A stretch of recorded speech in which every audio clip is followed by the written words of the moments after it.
صلوات پڑھیں محمد والے محمد. اللہم صلی علی محمد وآل محمد وعجل فرجهم اجمعین. سورہ فاتحہ نذرانہ عقیدت در بارگاہ شہداء کربلا.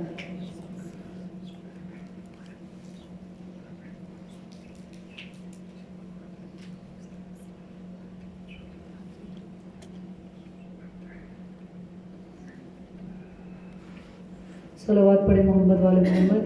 اللہم صلی علی محمد وآل محمد وعجل فرجهم اجمعین. اعوذ باللہ من الشیطان الرجیم. بسم اللہ الرحمن الرحیم. الحمد للہ رب العالمین. الصلاة والسلام علی اشرف الانبیاء والمرسلین وافضل السفراء المقربین العبد المؤید والرسول المسدد والمحمود الأحمد والمصطفى الأمجد أبي القاسم محمد.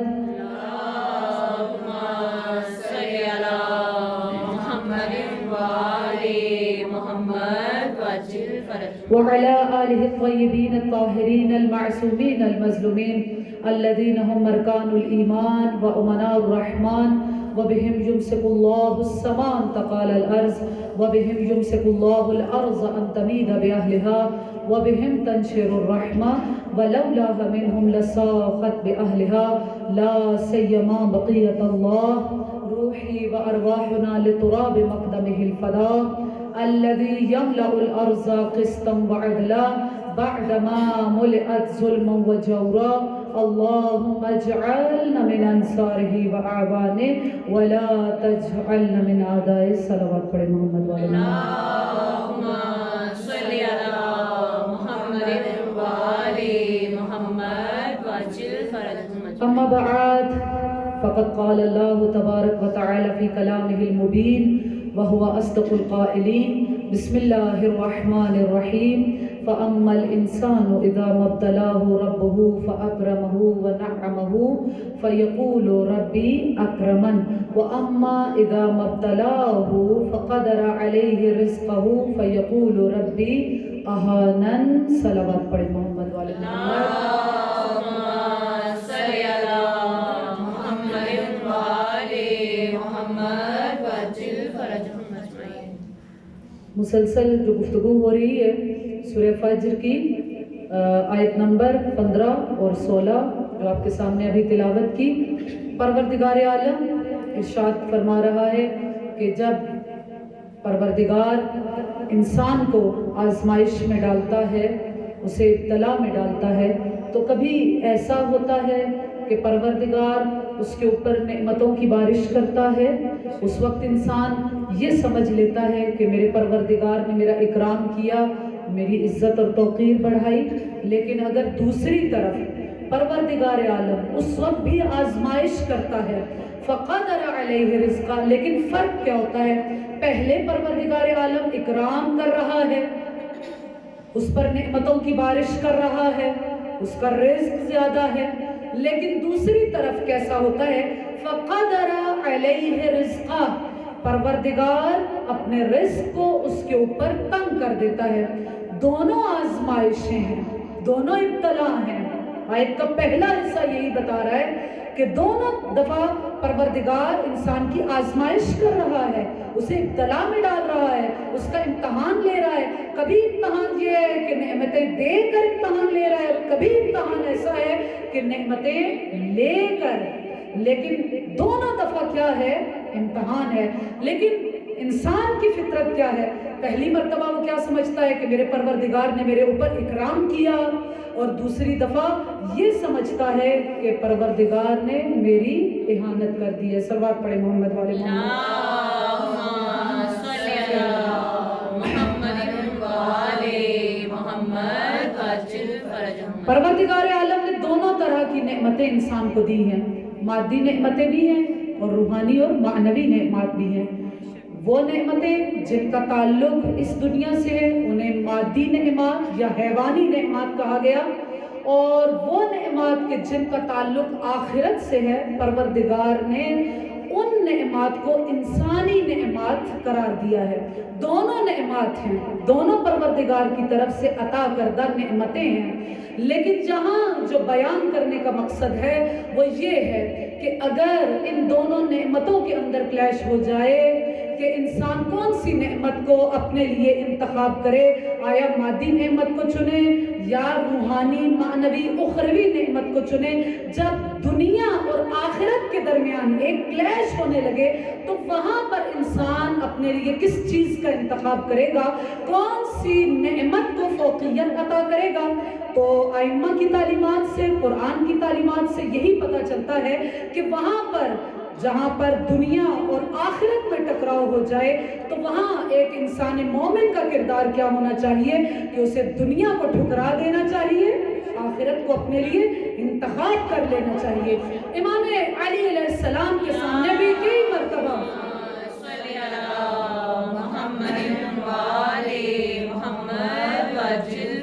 امام علی علیہ السلام کے سامنے بھی کئی مرتبہ ایسے مواقع آئے کہ امام خود کہتے ہیں کہ جب دنیا اور آخرت کے درمیان موازنہ ہو رہا تھا اور علی کے سامنے یہ چیز رکھی گئی تھی کہ علی دنیا کو انتخاب کرتے ہیں یا آخرت کو انتخاب کرتے ہیں. دنیا کیا ہے؟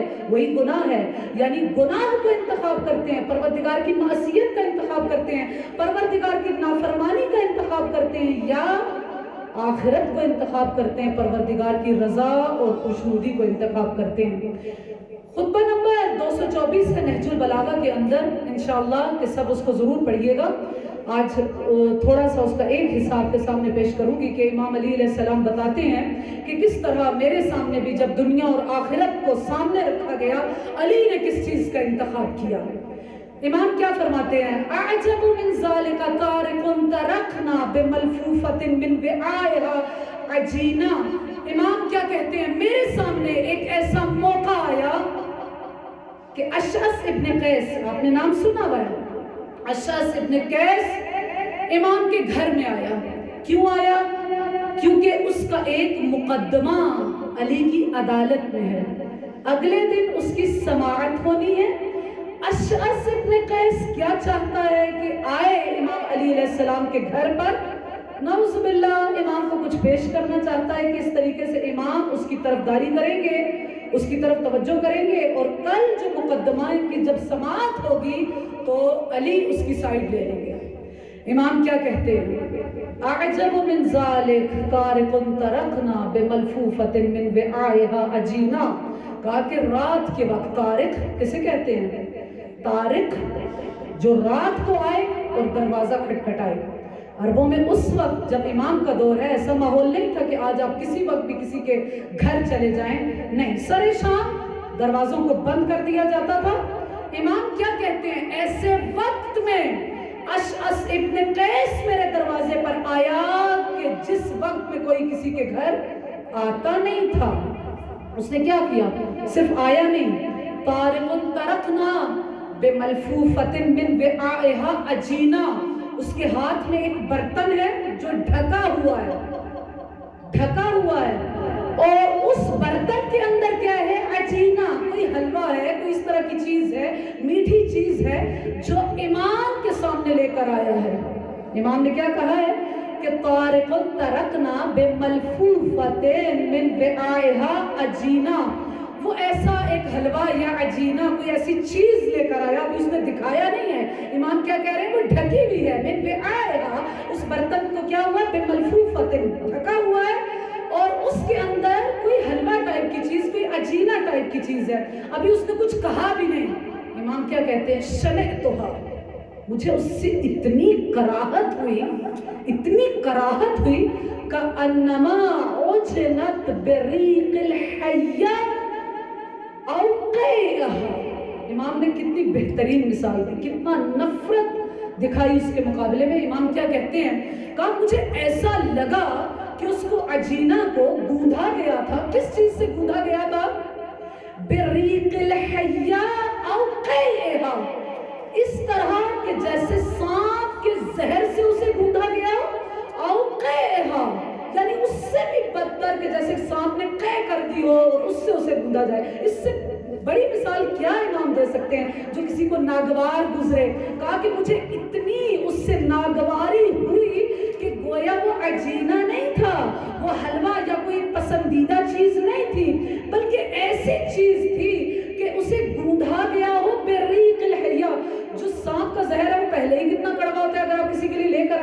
کیا کوئی کھائے گا؟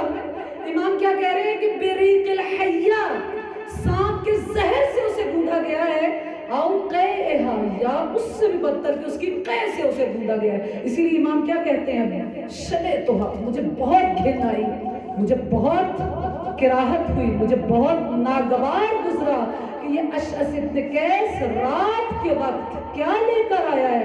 امام کیا کہتے ہیں؟ کہا کہ میں نے اس سے پوچھا کہ یہ تم کیا لے کر آئے؟ فقلت ام صلۃ ام زکوۃ او صدقہ، یہ کیا چیز تم لے کر آئے ہو؟ صلہ ہے، کسی چیز کی جزا ہے؟ میں نے تو تمہارے لیے کوئی ایسا کام نہیں کیا کہ جس کی جزا تم مجھے دینا چاہتے ہو۔ امام نے 3 چیزوں کو بیان کیا ہے۔ ام صلہ، یہ صلہ ہے، کسی چیز کی جزا ہے۔ ام زکوٰۃ، یا یہ زکوٰۃ کا مال ہے۔ او صدقہ، یا یہ صدقہ ہے۔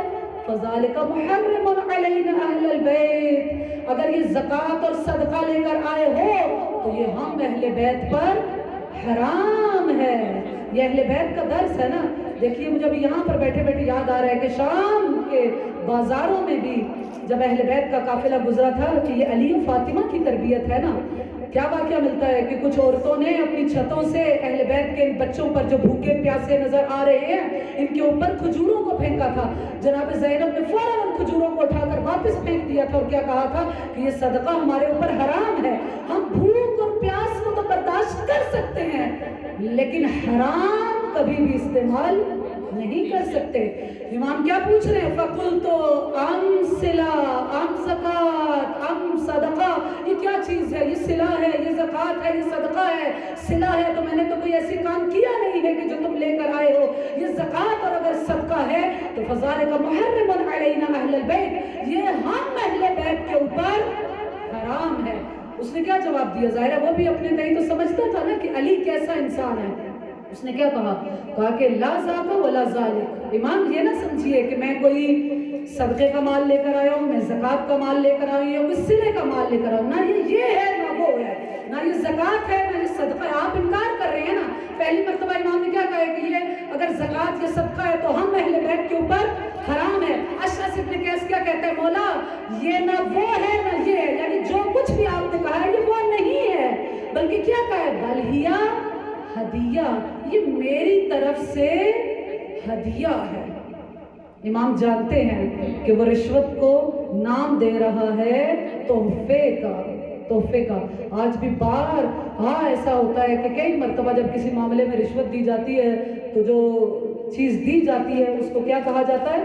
یہ ہدیہ ہے، یہ گفٹ ہے ہماری طرف سے آپ کے لیے، لیکن اس کے پیچھے جو بات ہوتی ہے وہ یہی ہے کہ ہمارا فلاں کام نکل جائے۔ اس نے بھی اشعث ابن قیس نے کیا کہا؟ نہیں، لا ذاکا ولا ذالکا، نہ یہ وہ ہے نہ یہ وہ ہے، بلکہ کیا ہے؟ بلہیا ہدیہ، یہ کیا ہے؟ یہ میری طرف سے آپ کے لیے تحفہ ہے۔ اب امام کا دیکھیے جواب، امام نے کیا کہا؟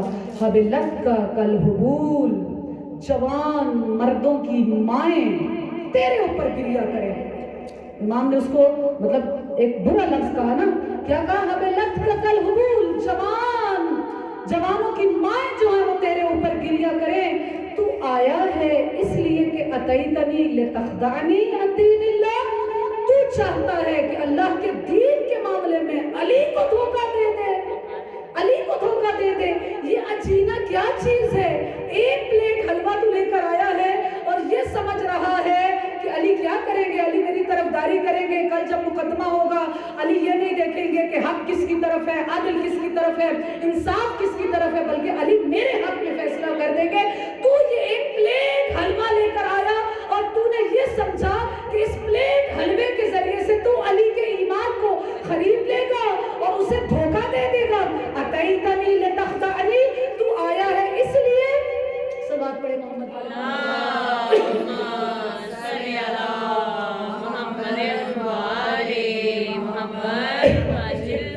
امام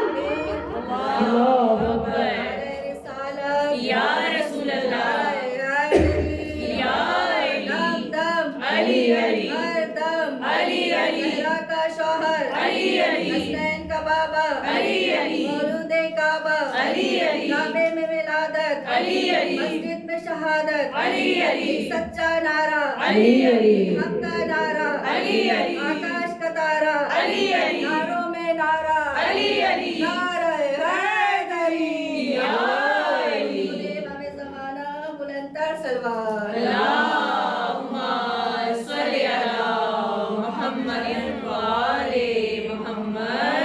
السلام کیا کہتے ہیں؟ تو یہ چاہتا ہے کہ ایک پلیٹ حلوے کے ذریعے سے علی کو دھوکہ دے دے؟ واللہ لو اعطیتو، خدا کی قسم اگر علی کو دے دیا جائے، کیا دے دیا جائے؟ اقالیم السبعہ، ساتوں آسمانوں ساتوں زمینوں کے خزانے، سبعہ اقالیم اگر دے دی جائیں علی کو، جتنا بھی آسمانوں کے اندر ہے زمینوں کے اندر ہے سب کچھ، اگر علی کو وہ 7 اقالیم دے دی جائیں اور علی کو صرف یہ کہا جائے کہ ان اسلبہا، میں کیا کروں ایک چونٹی کے منہ کے اندر سے جلب شعیرہ، ایک جو کا چھلکا کھینچ لوں، ما فعلتو، میں ایسا نہیں کروں گا۔ ایک چونٹی کا منہ کتنا سا ہوتا ہے، ایک جو کتنا سا ہوتا ہے، اس کا چھلکا کتنا سا ہوتا ہے۔ علی کیا کہہ رہے ہیں؟ یعنی اس سے بھی کم تر کوئی گناہ یا معصیت پروردگار ہو سکتی ہے جو علی مثال دے رہے ہیں؟ کیا کہا کہ اگر مجھے صرف یہ کہا جائے، کئی مرتبہ ایسا ہوتا ہے نا کہ لالچ دی جاتی ہے، آپ کو $100 دیا جائے گا، $1000 دیا جائے گا۔ آج کل بہت ساری جگہ پر ایسے کام ہو رہے ہیں، اتنا انعام دیا جائے گا اور انسان کر رہے ہیں وہ گناہ۔ لیکن جو مولا کا عاشق ہے، اگر اس کے پیش نظر یہ احادیث ہوں گی تو وہ کبھی بھی آخرت کو بیچے گا نہیں۔ امام علیہ السلام کیا کہتے ہیں؟ اگر مجھے 7 زمینوں کے خزانے دے دیے جائیں، سب کچھ جو کائنات کے اندر خزانے موجود ہیں وہ علی کے آگے پھینک دیے جائیں اور صرف یہ کہا جائے اسلوبا کہ میں کھینچ لوں، نکال لوں، کیا نکال لوں؟ ایک نملہ، ایک چونٹی کے منہ سے جلب شعیرہ، ایک جو کا چھلکا نکال لوں، تو علی ایسا بھی نہیں کرے گا۔ علی کو تم کیا سمجھتے ہو؟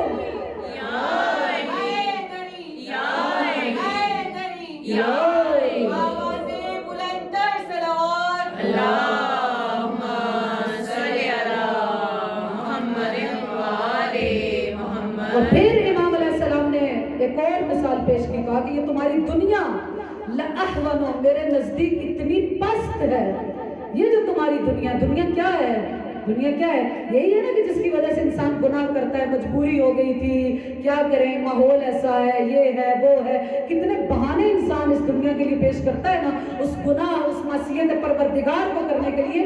امام کیا کہتے ہیں؟ کہا میری نظر سے اگر دیکھا جائے تو یہ دنیا جس کو تم لوگ سب کچھ سمجھ رہے ہو، لأحون، یہ اتنی پست ہے علی کی نگاہ میں، جس طرح کہ ایک ٹڈی کے منہ میں ایک پتا ہو۔ ٹڈی کتنی سی ہوگی؟ پھر وہی مثالوں پر غور کریں کہ علی اور کیا مثال دیں دنیا کی پستی کی، اس کی حقارت کی۔ کیا کہہ رہے ہیں کہ اگر اس طرح یہ دنیا میرے نزدیک پست ہے، اتنی حقیر ہے، اس کی کوئی قیمت ہی نہیں ہے، اس کی کیا قیمت ہوگی کہ اگر ایک ٹڈی کے منہ میں پتا ہو، وَتَخْمَزُهَا، وہ ٹڈی اس پتے کو بھی چبا کر پھینک دے، پتے کی قیمت کتنی ہوگی؟ صرف 0۔ امام کیا کہہ رہے ہیں؟ جتنا ایک اس ٹڈی کے منہ میں پتا ہے، کتنا سا پتا ہوگا اس ٹڈی کے منہ میں، اس پتے کو بھی وہ چبا کر پھینک دے، تو یہ علی کے نزدیک یہ تمہاری دنیا اس سے بھی پست ہے۔ اور پھر امام کیا کہتے ہیں؟ مال علی و نعیم، علی کو اس نعمت سے، اس دنیا سے کیا لینا جو یفنا، جو فنا ہونے والی ہے، وہ لذت لا تبقا، اور اس لذت سے کیا لینا دینا جو باقی ہی نہیں رہنے والی۔ گویا امام بتانا چاہتے ہیں ہر انسان کو، جس تک امام کا یہ پیغام پہنچے کہ ہر مومن کی نگاہ میں، ہر عاشق علی کی نگاہ میں یہ دنیا، یہ گناہ، یہ معصیت، یہ سب کچھ اتنا پست ہونا چاہیے۔ کیونکہ امام کیا کہتے ہیں؟ یہ ایسی نعمت ہے جو فنا ہونے والی ہے۔ نعیم یفنا ولذت لا تبقا، یہ ایسی نعمت ہے جو فنا ہو کر رہ جائے گی، اور ایسی لذت ہے جو باقی ہی نہیں رہے گی۔ گناہ جب انسان کرتا ہے کتنی دیر اس کی لذت ہوتی ہے؟ جتنی بھی لذت باقی رہے، انسان کی عمر کتنی ہے؟ 50 سال، 60 سال، کتنی عمر ہے؟ یہ لذت بس اسی دنیا تک باقی رہے گی۔ لیکن ایک عاشق علی جو امام کا حقیقی عاشق ہے، امام کا حقیقی عارف ہے، وہ ان نعمتوں کا عاشق ہونا چاہیے جو ہمیشہ باقی رہنے والی ہیں۔